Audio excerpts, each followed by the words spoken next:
Здравейте! И след края на работния ден е време да почистя лицето си.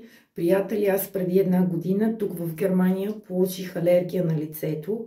Ходих на различни лекари и всеки ми казваше различна диагноза. Всеки ми изписваше своите медикаменти, но просто ефект нямаше никакъв. Платила съм страшно много пари за различни кремове, за почистващи гелове, но ефект нямаше никакъв. Когато излезнах вънкън на чист въздух, лицето ми ставаше цялото на пъпки и получавах доста силен сърбеж. Такъв беше и резултатът, когато влезна на топло.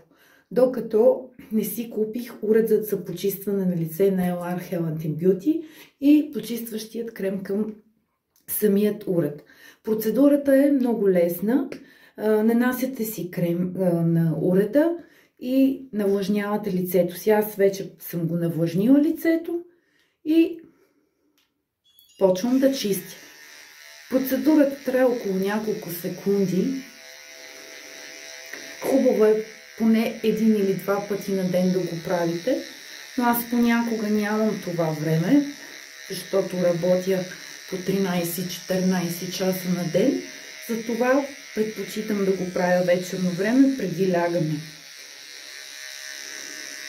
Най-важното е, че пъпките вече ги няма, кожата не ми е толкова чувствителна и след всяка процедура самата кожа е като бебешка кожа. Просто усещам ефекта от самия уред и почистващият крем. Затова, ако и ти искаш да разбереш как да си закупиш директно от производителя този уред за почистване на лице, пиши ми на лични. Аз сега ще си изплакна лицето и съм готова за сън. Чао!